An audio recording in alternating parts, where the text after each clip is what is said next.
यदि हम भारत की संस्कृति पर ध्यान दें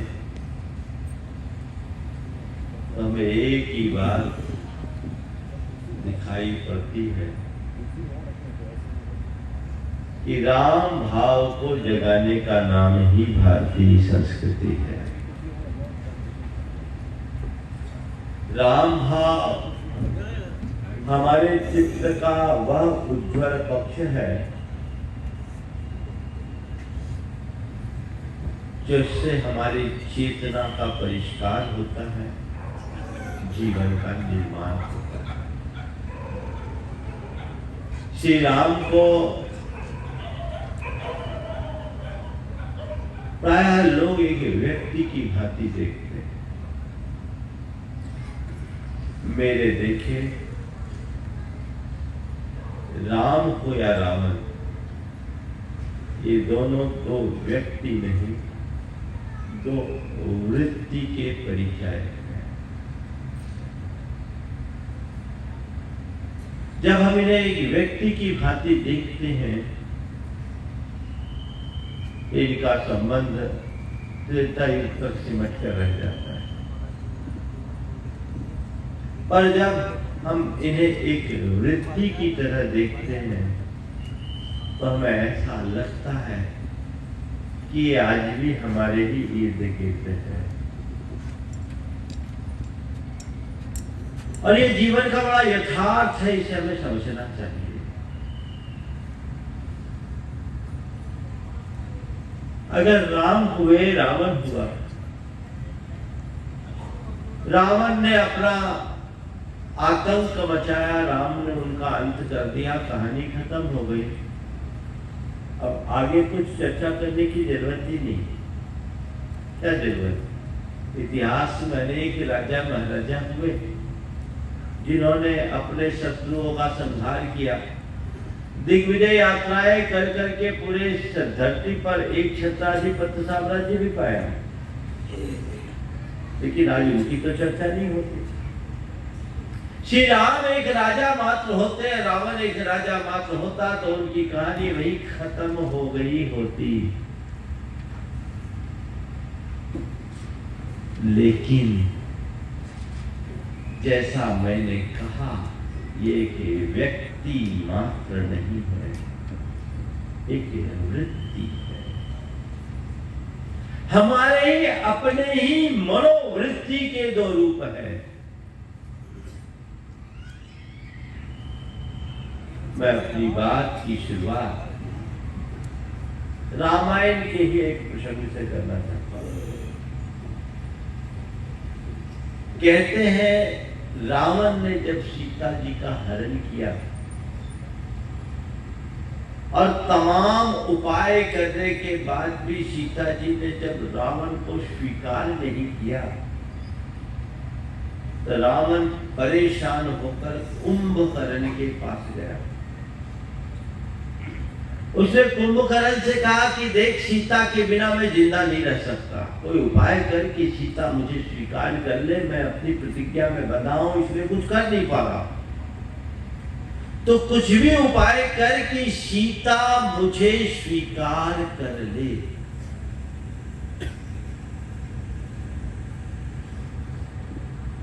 तो कुंभकर्ण ने कहा, भैया आप इतने ज्ञानवान और नीतिवान हो, उसके बाद भी आप ये समस्या लेकर मेरे पास आए। अरे जब आपको पता है कि सीता श्री राम को छोड़कर अन्य किसी को देख भी नहीं सकती, तो आप राम का रूप धरकर सीता के पास क्यों नहीं चले जाते? आपके पास तो राम रूप बदलने की क्षमता है। जब आपको पता है कि सीता श्री राम को छोड़कर अन्य किसी को देख भी नहीं सकती, तो आप राम का रूप धरकर सीता के पास क्यों नहीं चले जाते? आपके पास तो रूप बदलने की क्षमता है। जानते हैं रावण ने क्या जवाब दिया? रावण ने कहा, अरे पगले, ऐसा तो मैं कई बार कर चुका। अरे पगले, ऐसा तो मैं कई बार कर चुका, पर क्या बताऊं, जब जब मैं राम का रूप धरता हूं मेरे अंदर वैसे भाव ही नहीं होते।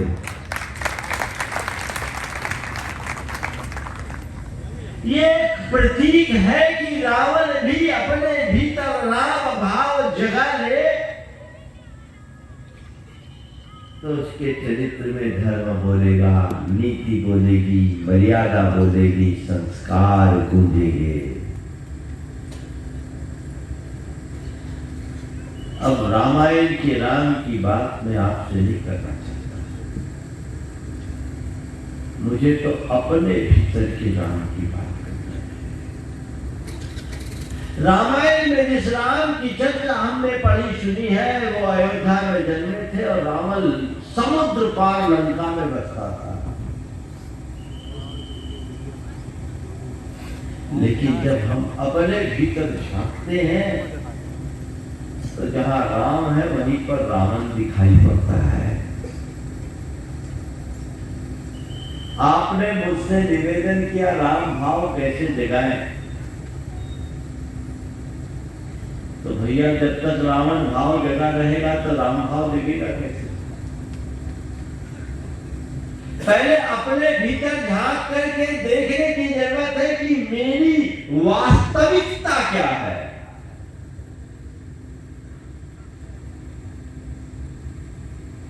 जानो तुम हो कौन और हो क्या रहे। आज के संदर्भ में चार बातें आप सबसे कहूंगा। राम, काम, साम और दाम सामान्य से शब्द है और मैं समझता हूं इन चार शब्दों के इर्द गिर्द अगर हम चलेंगे तो अपने जीवन के लिए बहुत बड़े सूत्र प्राप्त कर सकते हैं। सबसे पहली बात है राम की, तुम राम को पहचानो। तुम स्वयं में राम हो, तुमसे भिन्न किसी राम की जरूरत नहीं।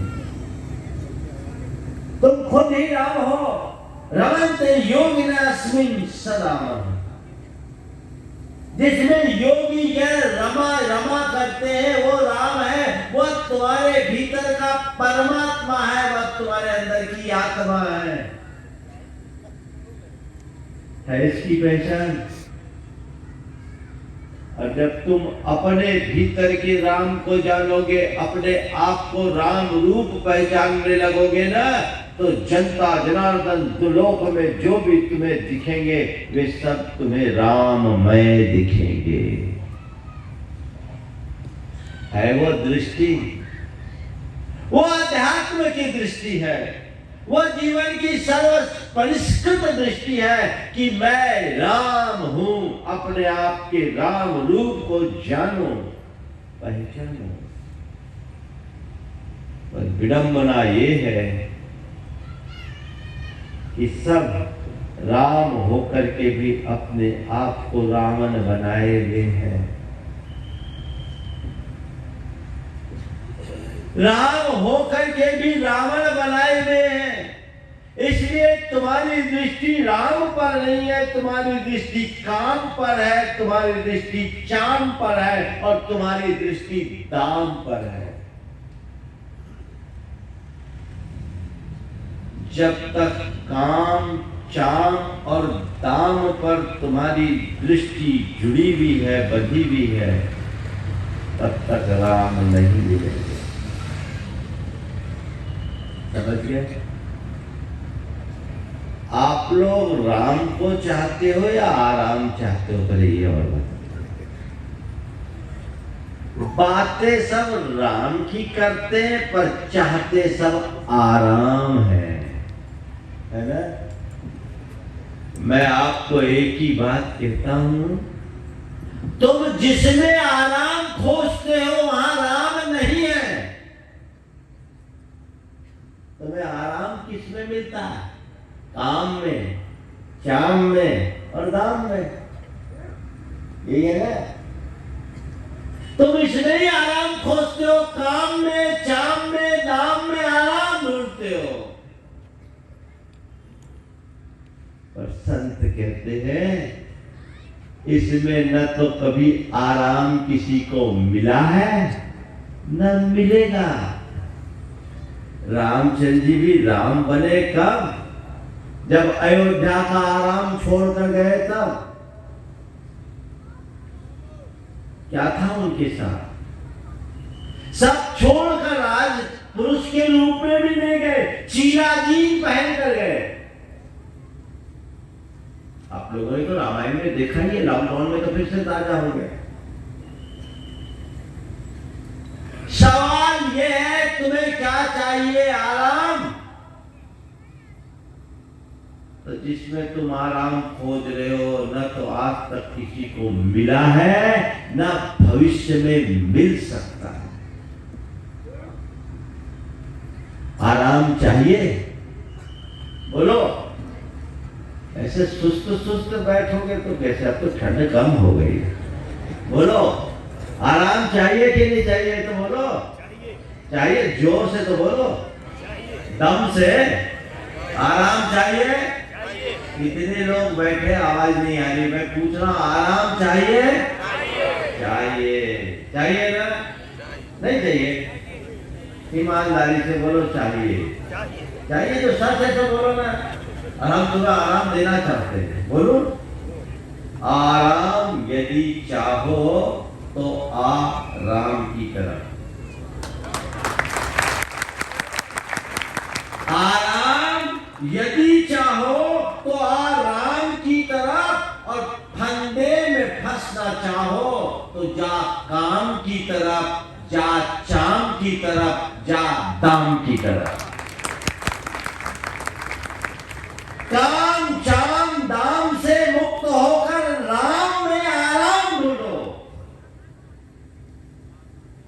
ये श्रद्धा तुम्हारे अंदर जगना चाहिए। जब तक ऐसी आध्यात्मिक उत्कंठा अंतरंग में जागृत नहीं होगी, राम भाव नहीं जगेंगे। राम की बात करना बड़ा सरल है, लेकिन अपने को राम भाव से ओतप्रोत करना बहुत कठिन है। अभी बहुत अच्छी बात की उत्तम है कि संघ के संचालक महोदय ने बात की कि हमें राम मंदिर बनाने के साथ साथ हर मनुष्य के मन को मंदिर बनाना है, राम मंदिर बनाना है। मैं आपको बोलूं, राम मंदिर तो बन जाएगा। सारे बादल छट गए, ये बहुत सुखद क्षण है, ये अच्छा काल है, सच्चे अर्थों में यही अच्छा दिन है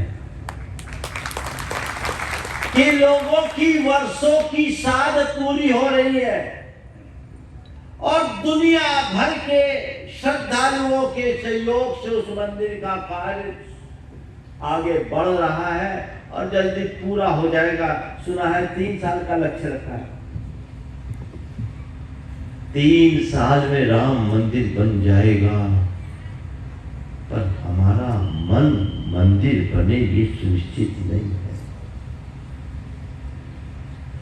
हमें अपने मन को मंदिर बनाना है। हमने न जाने अपना कितना जीवन व्यर्थ कर दिया, मन को मंदिर नहीं बना सके। मन को मंदिर बनाना है, सोच बदलना है। सोच में राम भाव को जोड़ो, अपनी सोच आध्यात्मिक बनाओ।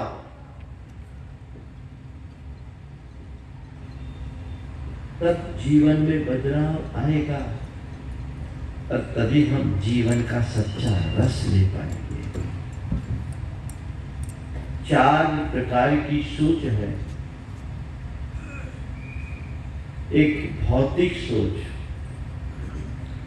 दूसरी व्यापारिक सोच, तीसरी व्यवहारिक सोच और चौथी आध्यात्मिक सोच। भौतिक सोच सबसे उथली सोच। संसार में इस सोच से जुड़े लोगों की बहुलता है। भौतिक सोच का मतलब अपने सुखों के लिए जीना और केवल अपने सुखों के लिए जीना। मुझे लाभ मिलना चाहिए, मेरा हित होना चाहिए, मुझे सुख मिलना चाहिए, मुझे दुनिया से कोई मतलब नहीं। ऐसे लोग काम और चाम में और साथ साथ दाम के पीछे पागल होते हैं। उनके जीवन में एक ही दृष्टि होती है, वह है मौज, मजा और मस्ती। उनका केवल एक ही लक्ष्य होता है, वह है पदार्थ और पदार्थ जन्य भोग। अपने भोग लिप्सा की अंतहीन कामना से ग्रसित होकर वे जीवन पर्यंत मृग मरीचिका में भटकते रहते हैं, पाते कुछ नहीं है। क्योंकि मनुष्य की भोगाकांक्षा का कोई अंत नहीं है। काम भौतिक सुख का एक प्रतीक है जिससे अल्पकालिक सुख मिलता है और दीर्घकालिक दुख है। कामनाओं से संतुष्टि आज तक कभी मिली ही नहीं है, क्योंकि मैं अपनी कामनाओं की जितनी पूर्ति करता हूं, मेरे अंतरंग की इच्छाएं उतनी अधिक बढ़ती है। संत कहते हैं, इच्छाओं की पूर्ति तृप्ति का माध्यम नहीं, इच्छाओं का नियंत्रण ही इच्छाओं की तृप्ति का माध्यम है। काम पर लगाम हो, तब होगा जब तुम भौतिक सोच से ऊपर उठोगे। दुनिया में ऐसे लोग बहुत हैं जिनका एक ही सोच है, जब तक जियो सुख से जियो, जब तक जियो सुख से जियो, कर्जा लो पर घी पियो। है दुनिया में बढ़ रहे हैं। पर ऐसे लोगों के अंतरंग को टटोल कर देखो। वर्तमान युग में भौतिक संसाधनों की जितनी वृद्धि हुई है वह पिछली कई शताब्दियों में नहीं हुई। लेकिन वर्तमान युग में जितना ज्यादा मानसिक रोगी हैं उतने पिछली शताब्दियों में नहीं हुए। ये सब क्यों? ये मनुष्य के मन में उत्पन्न होती हुई प्रबल भोगाकांक्षा का दुष्परिणाम है।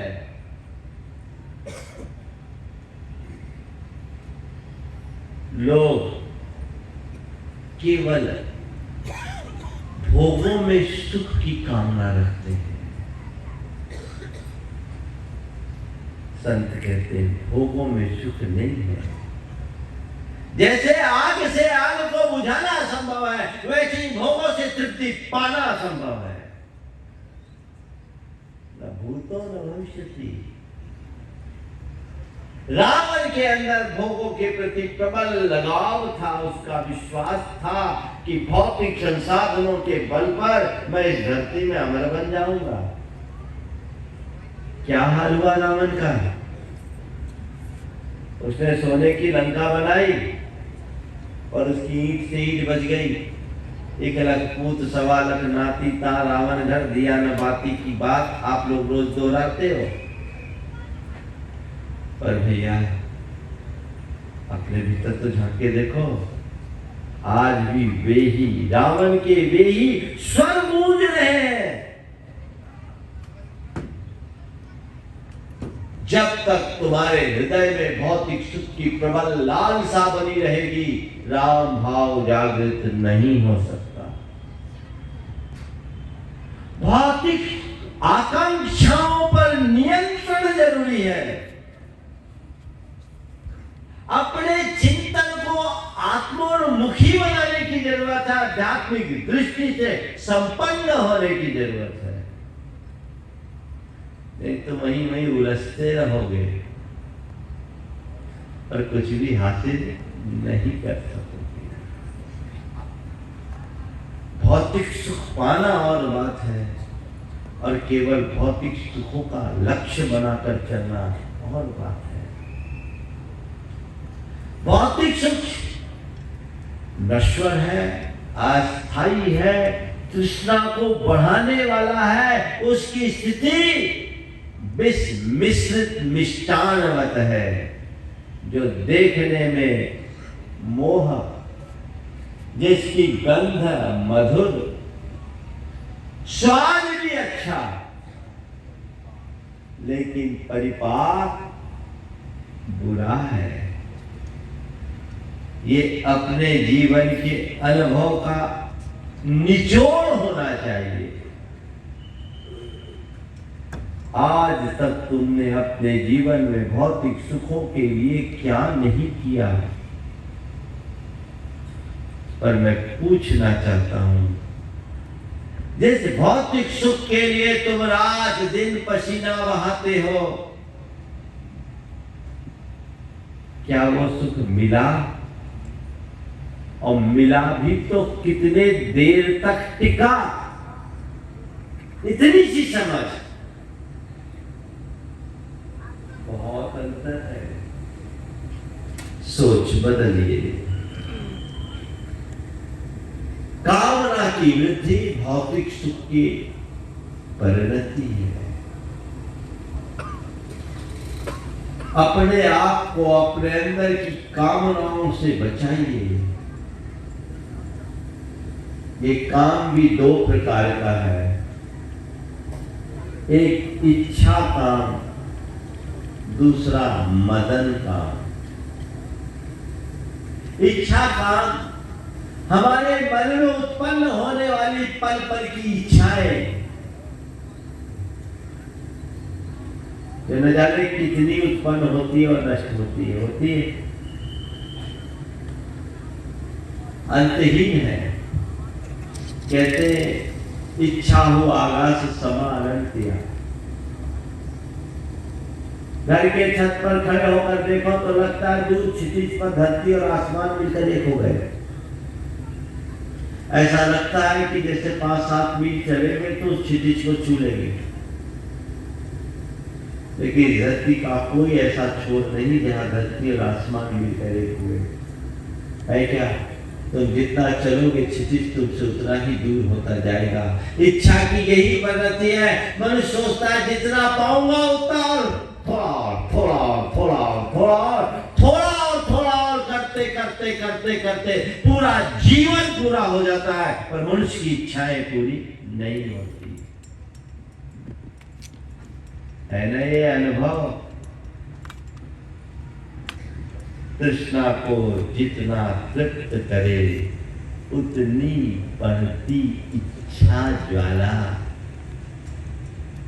ये आज तक का अनुभव है या नहीं? बोलो है तो फिर उसी दौड़ में क्यों? उसी दौड़ में क्यों? इच्छाओं पर नियंत्रण हो सकता है कब? जब राम भाव जागेगा तब। अपनी सारी भौतिक इच्छाओं को समाप्त कर दो, धीरे धीरे उसे नियंत्रित करो।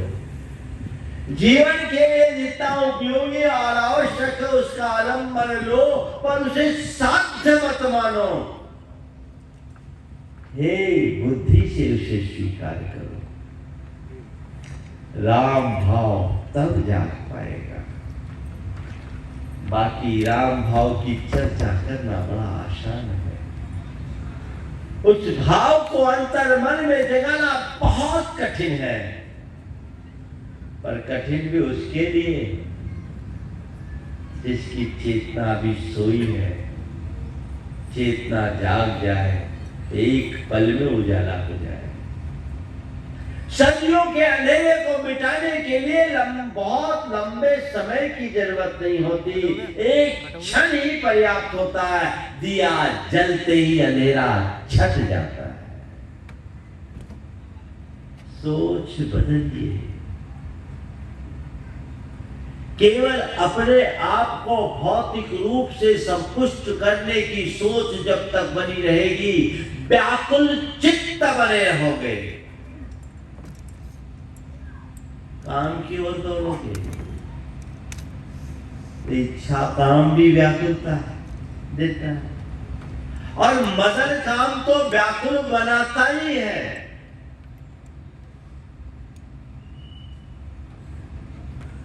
आज तक काम के आश्रय से कोई संतुष्ट नहीं हो पाया। ये आप सबके जीवन का अनुभव है या नहीं? तो संत कहते हैं काम पर लगाम लगाओ, और एक वाक्य ध्यान में रखो, काम काम में नहीं संयम में है। काम को काम से पूरा नहीं कर सकते, संयम से पूरा कर सकते हैं। और यदि तुम्हारे जीवन में काम के साथ संयम जुड़ जाए तो तुम काम से निष्काम राम की ओर बढ़ सकते हो। अपने सामने अपने ध्येय के रूप में राम को प्रतिष्ठित करो, काम पर लगाम लगेगी और तुम निष्काम बनकर उस धाम को प्राप्त करने में समर्थ हो जाओगे। उस काम पर नियंत्रण चाहिए। फिर है चाम। ये काम चाम की ओर दौड़ाता है, और जिसकी दृष्टि चाम पर होती है तो उसके मन में काम होता है। निज पर के देह का आकर्षण जब तक तुम्हारे मन में है, तुम काम से मुक्त नहीं हो सकते। मैं मदन काम की बात कर रहा हूं। ये देहाकर्षण मनुष्य को कामातुर बनाता है। और कभी कभी ये कामातुरता कामोन्माद में परिवर्तित हो जाती है और नतीजा हम सब देख रहे हैं। आज के रावणों का रूप तो उस रावण से भी ज्यादा क्रूर और रौद्र हो गया है। जब घटनाएं प्रकाश में आती है कि अबोध बच्चियों के साथ भी लोग बलात्कार कर देते हैं और निर्ममता पूर्वक उसकी हत्या कर देते हैं, तो सारी मानवता शर्मसार हो जाती है। ये किसका परिणाम है? ये चांद के प्रति बढ़े हुए अनुराग का परिणाम है। चांद से काम जुड़ा है, पर राम देखो तो न काम न चांद, सीधे धाम। जीवन का उत्थान उसमें होगा, उसकी तरफ दृष्टि होनी चाहिए। आध्यात्मिक सोच हो। व्यापारिक सोच वाले तो लाभ हानि की बात करते हैं। व्यवहारिक सोच वाले लोग जो होते हैं वो ऊपर से अच्छा बने रहना चाहते हैं। हमारी छवि ठीक बनी रहनी चाहिए, हमारी इमेज नहीं बिगड़नी चाहिए। बाहर की छवि को बनाने के लिए तो तुम तत्पर हो, अंदर की छवि को तो देखने की कोशिश करो। क्या हाल है 12 बजे। ये सोच गलत है। मैं बात को आगे ले जा रहा हूं। काम और चाम से मुक्त हो, राम की तरफ दृष्टि आ जाए तो चांद का भी मोह छूटेगा और काम का भी व्यामोह टूटेगा। तुलसीदास जी के जीवन चरित्र को आप लोगों ने पढ़ा और सुना होगा। आज के संदर्भ में बड़ा मानवीय उदाहरण है। कहते तुलसीदास जी का अपनी धर्म पत्नी के प्रति गौर अनुराग था। विवाह के बाद पत्नी मायके गई तो उनसे रहा नहीं गया। रात अंधेरे में वह अपने धर्म पत्नी से मिलने के इरादे से निकल गए। घनघोर घटाएं हैं, घनघोर बारिश है, नदी में पूर है, इस पार से उस पार कैसे जाए और अंधेरा छाया रात है, कैसे जाए। इस मध्य बिजली चमकी, कोई तख्ता सा बहता हुआ दिखाई पड़ा। कूद गए नदी पर, उस तख्ते को पकड़ करके चले और उफनती नदी को पार किया। इस पार आए और फिर बिजली चमकी तो देखा ये तो एक मुर्दा था। चलो आ तो गए, अब चलना है अपनी प्रिया के घर। क्या आकर्षण। घर चले गए, पर आधी रात में अचानक घर में जाऊं कैसे।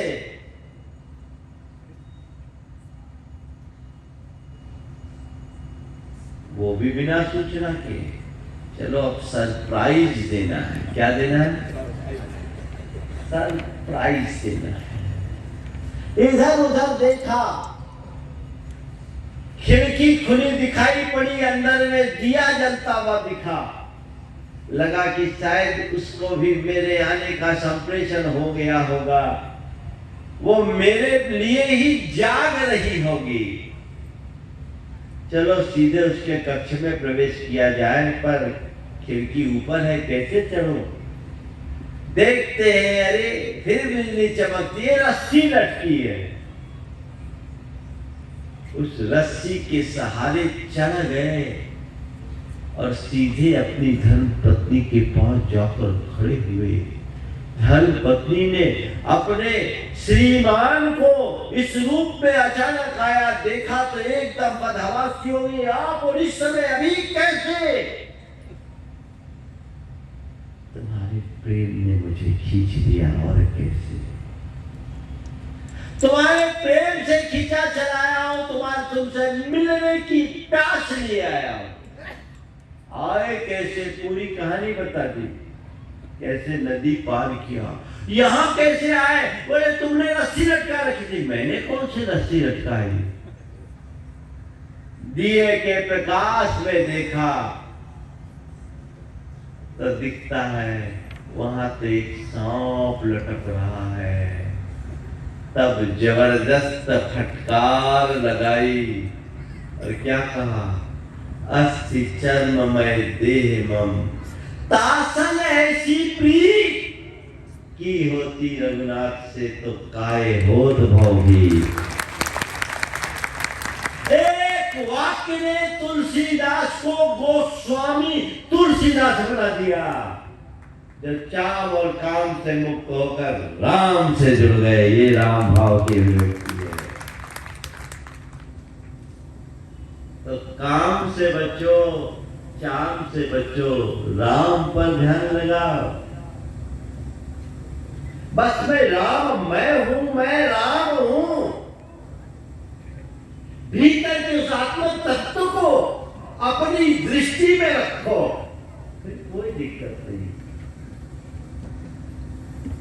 स्वरूप को पहचाने बिना जीवन में परिवर्तन नहीं होता, चाहे आध्यात्मिक बात हो या व्यवहारिक बात हो। जीवन में रूपांतरण लाना है तो स्वरूप को पहचानो।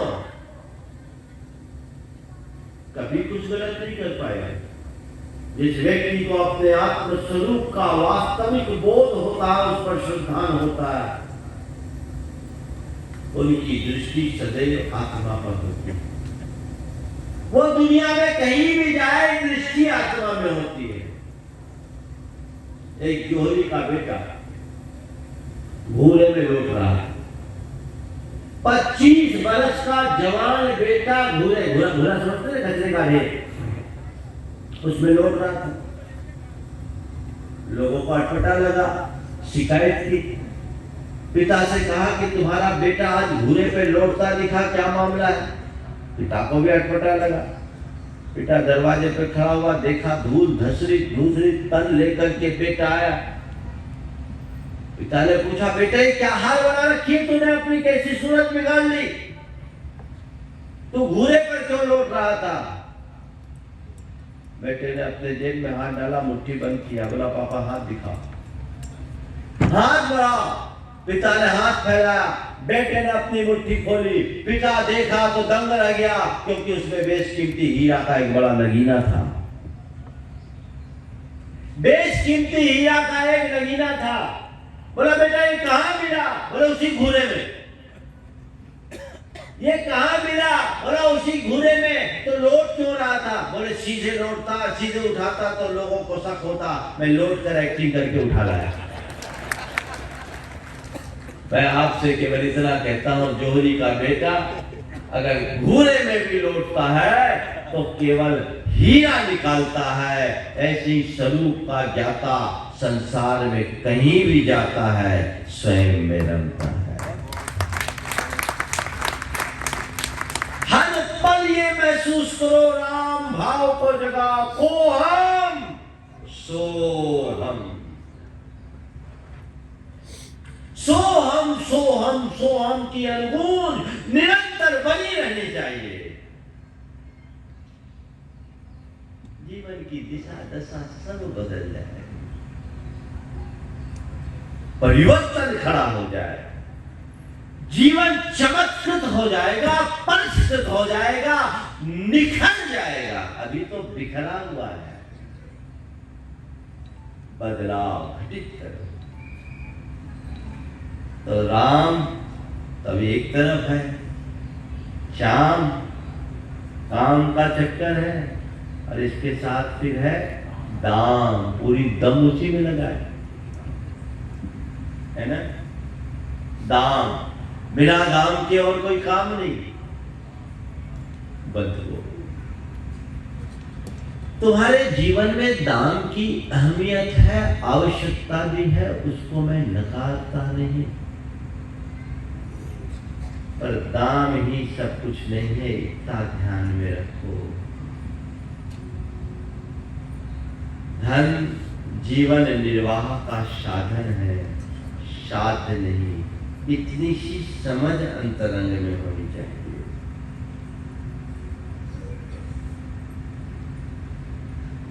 जैसे नाव के प्रवाह के लिए, नाव के संतरण के लिए नीचे पानी का प्रवाह जरूरी है। नाव के नीचे पानी ना हो तो नाव तैर नहीं सकती, पर वही पानी नाव के भीतर हो जाए तो डूब जाए। तुम्हें देखना है कि तुम्हारी नाव पानी में है या नाव में पानी है। रावण जैसी सोच रखने वाले के नाव में तो पानी है, उन्हें डूबना ही है, कोई बचा नहीं सकता। राम भाव को जगाना चाहते हो तो बस ये धारणा अपने अंतरंग में जगा लो, जीवन बदल जाएगा। दाम मेरा लक्ष्य नहीं है, जितना आवश्यक है उतना का संग्रह, बाकी क्यों। और आजकल लोगों को हालत बड़ी विचित्र हो गई। अब तो लोगों का एक ही लक्ष्य दिखता है, पैसा पैसा पैसा। जैसे तैसे कैसे भी हो, बस पैसे हो। पैसा ही लोगों का प्राण और पैसा ही लोगों का परमेश्वर बना दिखता है। आज पैसों के पीछे लोग कितना अनर्थ करते हैं, पैसों के पीछे लोग कितना अनर्थ कर बैठते हैं। ये ठीक बात नहीं है। पैसा बहुत कुछ हो सकता है पर सब कुछ नहीं। पैसे से ज्यादा मूल्य प्राणों का होना चाहिए, ये ध्यान रखो। और लोग पैसा चाहते हैं, केवल पैसा ही नहीं चाहते, खूब पैसा चाहते हैं, है ना। मैं आपसे कहता हूँ, you would like to get money, you would like to get more money, और you would like to get instant more money. कौन सी स्थिति में क्या चाहिए? इंस्टेंट, तुरंत। और उसके चक्कर में दाम के मोह में ऐसे उलझे कि राम का नाम लेने का ही वक्त नहीं है। फिर राम भाव जगाएंगे कैसे? राम तो दबा पड़ा है। केवल नाम, ये ठीक काम नहीं है। अपनी करनी को सुधारने की आवश्यकता है, दृष्टि को मोड़ने की जरूरत है। कितनी अहमियत है।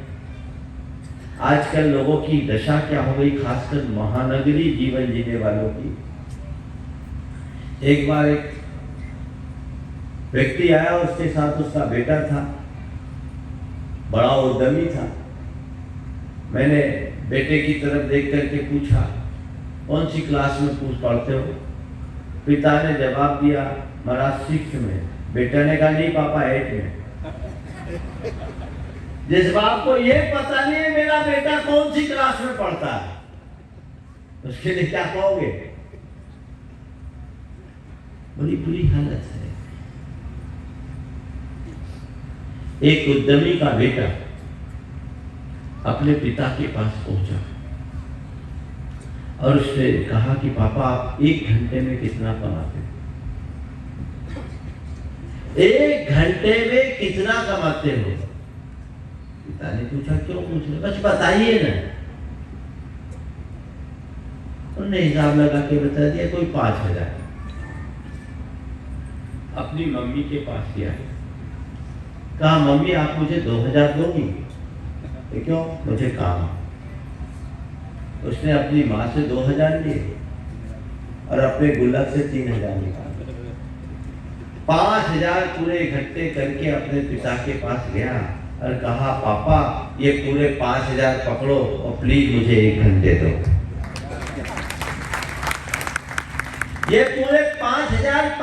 प्लीज मुझे 1 घंटे दो। आज की लोगों की अंतहीन लालसा के ऊपर कितना करारा व्यंग है ये। काश लोग ये सोचे। केवल आपाधापी और भागम भाग का अंत क्या है, ये विचारने की जरूरत है। इसमें हासिल कुछ नहीं होने वाला। इसलिए जीवन में बदलाव घटित करना चाहिए, सोच को बदलना चाहिए। आखिर तुम जिंदगी भर जोड़ते रहोगे, एक दिन तो छोड़ के जाना है। हाथ में क्या रहेगा? आज तक ना कोई लेकर जा सका है, न ले जा सकेगा। जीवन का कोई अता पता नहीं, कब किसके साथ कौन सी घटना घट जाए, ये तो सोचो। कटनी के जय कुमार जी सिंह ने एक घटना मुझे सुनाई थी। उनके मेरठ के एक मित्र थे, व्यापारी मित्र थे। वे उनके घर गए तो घर के दरवाजे पर वाक्य लिखा था, आगाह अपनी मौत से कोई वसत, आगाह अपनी मौत से कोई वसत नहीं, सामान 100 वर्ष का पल की खबर है। ये सबको रटा हुआ है, लेकिन ये वाक्य घर के मुख्य द्वार पर लिखा देखकर उन्हें बड़ा आश्चर्य हुआ। घर पर तो मंगल वाक्य लिखा जाता है, स्वागतम सुस्वागतम अतिथि देवो भव। ये वैराग्य परक बात वहां। उन्होंने अपने मित्र से पूछा कि भैया ये क्यों लिखा? बोला क्या बताऊं, मेरे साथ एक विचित्र घटना घटी। क्या घटी? उन्होंने कहा कि मेरे पिता ने ये हवेली बड़ी लगन से बनाई थी।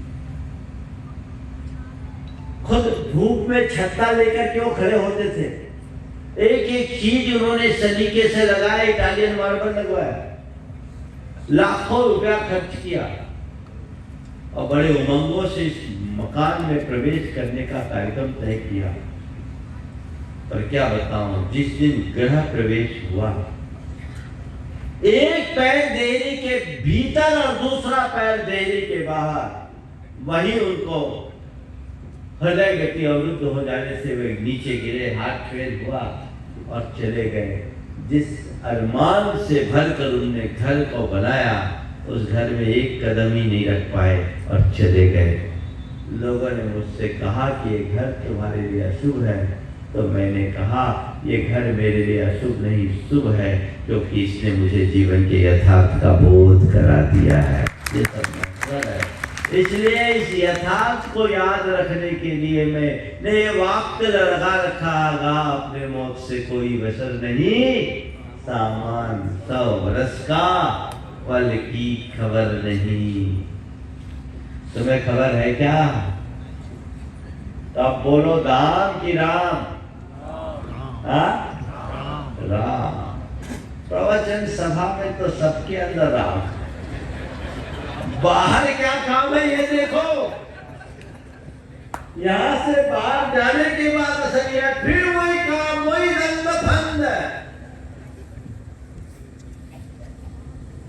सब छूट जाएगा।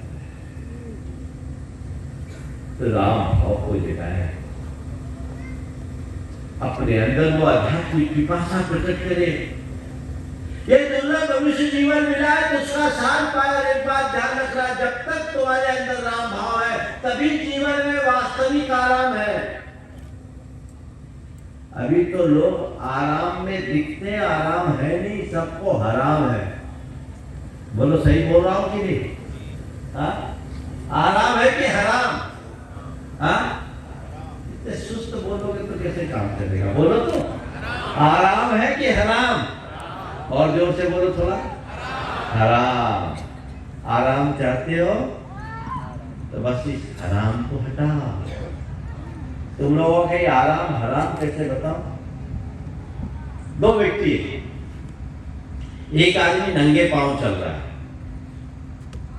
और दूसरा व्यक्ति ब्रांडेड जूता पहना है। एक आदमी नंगे पांव चल रहा है और दूसरा आदमी ब्रांडेड जूता पहना है, बहुत खूबसूरत जूता है, ब्रांडेड कंपनी का है, कीमती है, पर वो जूता काट रहा है। किसको आराम है, किसको हराम है? बोलो। बोलो, समझ में आई कि नहीं आई? तालियां तो बजाओ। नंगे पांव वाला अच्छा या ब्रांडेड जूता जो काट रहा है वो अच्छा? हाँ? पर तुम सबको जूता फ्री है इसलिए जूता खाते हो। उसके मोह से बचो। तुमने अपने जीवन में जो भी सुख साधन के रूप में अंगीकार कर रखा है, स्वीकार कर रखा है, उसकी ओट में दुख है। इसका एहसास होने के बाद भी तुम उस मोह से अपने आप को बचा नहीं पाते, इसलिए तुम्हारे पास आराम नहीं हराम है। अगर दृष्टि मोड़ दोगे तो आराम ही आराम है। इसलिए वापस वो पंक्ति दोहराता हूं, आराम यदि चाहो तो आ राम की तरफ, फंदे में फंसना चाहो तो जा काम की तरफ, जा चाम की तरफ, जा दाम की तरफ। अब क्या करना है आपको तय करना है। अभी मैं पूछूंगा तो तुम लोग तो यही बोलोगे हम राम की तरफ जाएंगे, और पता है सब यहाँ से अपने अपने दुकान और दफ्तर की तरफ जाएंगे। आराम करोगे याद नहीं है ना? मैं ये नहीं कहता कि तुम दुकान दफ्तर मत जाओ, जहां भी जाओ मैं कौन हूं इसको मत भूलो, अपने स्वरूप का बोध रखो, तब जीवन संभलेगा, तभी जीवन संभलेगा। ऐसा पुरुषार्थ हम सबको करना चाहिए। तो वो राम भाव सबके हृदय में जागृत हो, लोग तत्परता से अपने भीतर के रामत्व को उद्घाटित करने के लिए सक्रिय बन जाए, प्रयत्नशील हो, ये हमारा प्रयास होना चाहिए। सतना में जब 2004 का चातुर्मास हुआ था, तब रामायण और गीता की ज्ञान वर्षा हुई थी। आज उत्तम भाई ने फिर प्रसंग छेड़ दिया, मुझसे कहा, मैंने कहा भाई मैं तो कुछ भी बोलता हूँ, बात तो राम की है, और बात में सही बताऊं तो राम की बात ही काम की है, बाकी सब बेकाम की है। बस हमें अपने आत्मा राम की तरफ दृष्टि रखना है, अपने परम धाम की तरफ दृष्टि रखना है। वो दृष्टि जब तक तुम्हारी बनी रहेगी, तुम्हारा जीवन पूर्णतः सुरक्षित होगा, और वो दृष्टि छूट गई तो जीवन बिगड़े बिना नहीं रह सकेगा। आज ये योग बना है, मैंने पिछले दिन भी कहा, कल भी कहा, 4 दिन के प्रवास में चातुर्मास का एहसास आपको करना है। 1 दिन को 1 मास मानना, आज पहला दिन हो गया, अब 3 दिन और बचे हैं। राम नाम की लूट है, लूट सको तो लूट, अंत समय पछताएगा, प्राण जाएंगे छूट। सर्दी का दिन जरूर है, लेकिन वातावरण तो गर्म है, आपको गर्मी बनाए रखना है और ये उत्साह बना के रखना है। मैं चाहूँगा कि हम इन दिनों कुछ ऐसे सूत्र प्राप्त करें जो हमारे नज़रिए को बदले, हमारी सोच को बदले, हमारी प्रवृत्ति को बदले, और जिसे आत्मसात करके हम अपने जीवन में स्थायी मोड़ प्राप्त कर सकें। आज शाम के समय शंका समाधान का कार्यक्रम होगा। शंका समाधान में भी आप आनंद ले सकते हैं। देखिए, प्रवचन में तो 1 वे होता है, शंका समाधान में 2 वे चलेगा। आपसे हमारा सीधा संवाद होगा। अब मैं चाहूँगा कि शंका समाधान में, कल कुछ लोगों ने मुझसे कहा कि केवल मंच के लोगों को अवसर मिला, बाकी लोगों को नहीं मिला। अवसर सबको मिलेगा, बशर्ते आप अपनी पहले से पर्ची विमल जी को दे दें। पर्ची केवल इसलिए ली जाती है ताकि उसमें से सॉर्टिंग हो जाए, और जो अच्छे सारभूत प्रश्न हैं उनको मिल जाएंगे, तो 400-500 पर्चियाँ आ जाएगी, समय व्यर्थ न हो।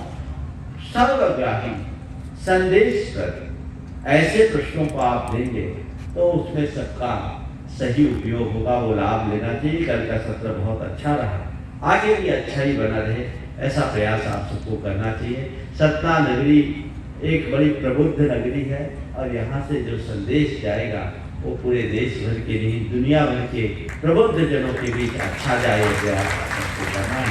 तो आने वाले दिनों में जो शंका समाधान का कार्यक्रम है आप सब उसी तरीके से अपनाएं। एक बात और मैं जैन समाज के लोगों से बोल रहा हूँ, आप लोग महाराज की अगवानी में सब कुछ भूल गए। आपके यहाँ वेदी प्रतिष्ठा भी है, भगवान को वेदी में विराजमान करने का सुयोग है। उस वेदी प्रतिष्ठा के कार्यक्रम में भी आपको पूर्ण उत्साह के साथ सहभागिता लेनी है। अभी तो सब लग गए, वेदी प्रतिष्ठा का कार्यक्रम सुबह ध्वजारोहण से शुरू हो गया। मैं जब गया, मुझे बुलाया गया तो देखा सब अपने अपने काम में लगे हुए हैं। और ठीक है, अभी सुबह की चर्या तो मैं समझ रहा हूँ आप लोगों की दूसरे तरीके की व्यस्तता है, लेकिन आज वेदी प्रतिष्ठा के क्रम में अभी कार्यक्रम की जानकारी सब भैया देंगे। 12 बजे से याग मंडल विधान है। याग मंडल तो पूरे अनुष्ठान का पावर हाउस माना जाता है। ये पावर हाउस में बैठ के बात हो रही है ना। तो इस याग मंडल विधान में आप लोगों की पूर्ण सहभागिता होनी चाहिए। 12 बजे से 3 बजे तक। आज मैं 3:15 में यहाँ उपस्थित होऊंगा और 3:30 बजे से शंका समाधान का कार्यक्रम विधिवत चालू होगा, क्योंकि वो अनुष्ठान 3 बजे तक समाप्त होगा। सभी को उसमें अपनी सहभागिता देनी है और इसका आनंद लेना है। आपकी भावपूर्ण अनुमोदना उसमें जुड़ेगी, तभी आप उसका आनंद ले पाएंगे। तो आपको भगवान की पूजा में उपस्थित होना है। 12 बजे के पूर्व अपने घर के कार्यों को संपन्न करें और इसका परिपूर्ण आनंद ले। मंगल भावना के साथ मैं विराम दूंगा, आप सब मेरे साथ दोहराएंगे। मंगल मंगल होए जगत में सब मंगलमय हो। मंगल मंगल होए जगत में सब मंगलमय हो। धरती के हर प्राणी का मन मंगलमय हो। इस धरती के हर प्राणी का मन मंगलमय हो। कहीं क्लेश का लेस रहे ना दुख कहीं भी हो। कहीं क्लेश का लेस रहे ना दुख कहीं भी हो। मन में चिंता भय न सतावे, रोग शोक नहीं हो। मन में चिंता भय न सतावे, रोग शोक नहीं हो। नहीं बैर अभिमान हो मन में, क्षोभ कभी नहीं हो। नहीं बैर अभिमान हो मन में, क्षोभ कभी नहीं हो। वैसे प्रेम का भाव रहे नित मन मंगलमय हो। मैत्री प्रेम का भाव रहे नित्य मन मंगलमय हो। मंगल मंगल होए जगत में सब मंगलमय हो। मंगल मंगल होए जगत में सब मंगलमय हो। धरती के हर प्राणी का मन मंगलमय हो। इस धरती के हर प्राणी का मन मंगलमय हो। मन का सब संताप मिटे अरु अंतर उज्ज्वल हो। मन का सब संताप मिटे और अंतर उज्जवल हो। राग द्वेष और मोह मिट जाए आत्म निर्मल हो। राग द्वेष और मोह मिट जाए आत्म निर्मल हो। प्रभु का मंगल गान करे सब पापों का क्षय हो। प्रभु का मंगल गान करे सब पापों का क्षय हो। इस जग के हर प्राणी का हर दिन मंगलमय हो। इस जग के हर प्राणी का हर दिन मंगलमय हो। मंगल मंगल होए जगत में सब मंगलमय हो। मंगल मंगल होए जगत में सब मंगलमय हो। धरती के हर प्राणी का मन मंगलमय हो। इस धरती के हर प्राणी का मन मंगलमय हो। गुरु हो मंगल, प्रभु हो मंगल, धर्म सुमंगल हो। गुरु हो मंगल, प्रभु हो मंगल, धर्म सुमंगल हो। मात पिता का जीवन मंगल, परिजन मंगल हो। माता पिता का जीवन मंगल, परिजन मंगल हो। जन का मंगल, गण का मंगल, मन का मंगल हो। जन का मंगल, गण का मंगल, मन का मंगल हो। राजा प्रजा सभी का मंगल, धरा धर्ममय हो। राजा प्रजा सभी का मंगल, धरा धर्ममय हो। मंगल मंगल होए जगत सब मंगलमय हो। मंगल मंगल होए जगत में सब मंगलमय हो।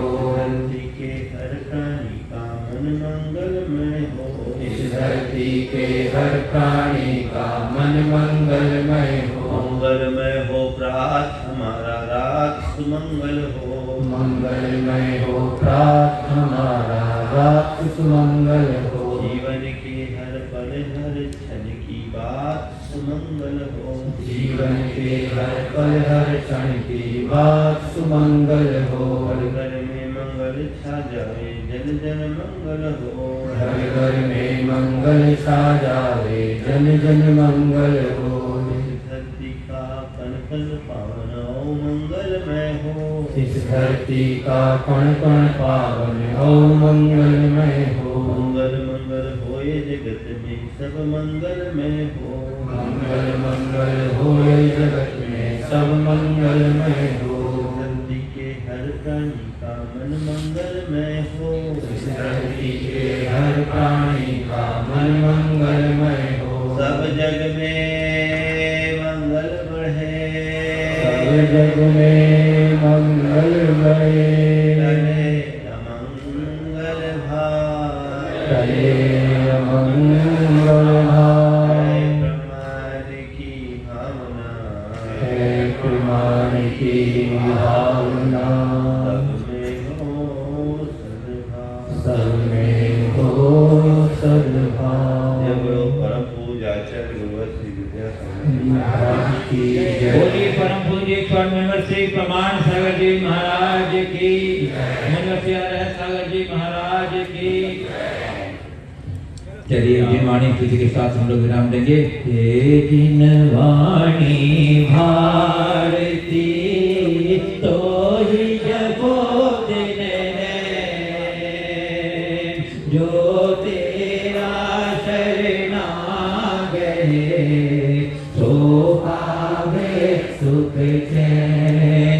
या वाणी के ज्ञान से तुझे लोकालो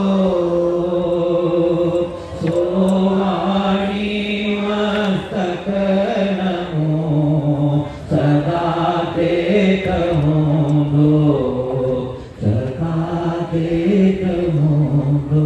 नौबानों का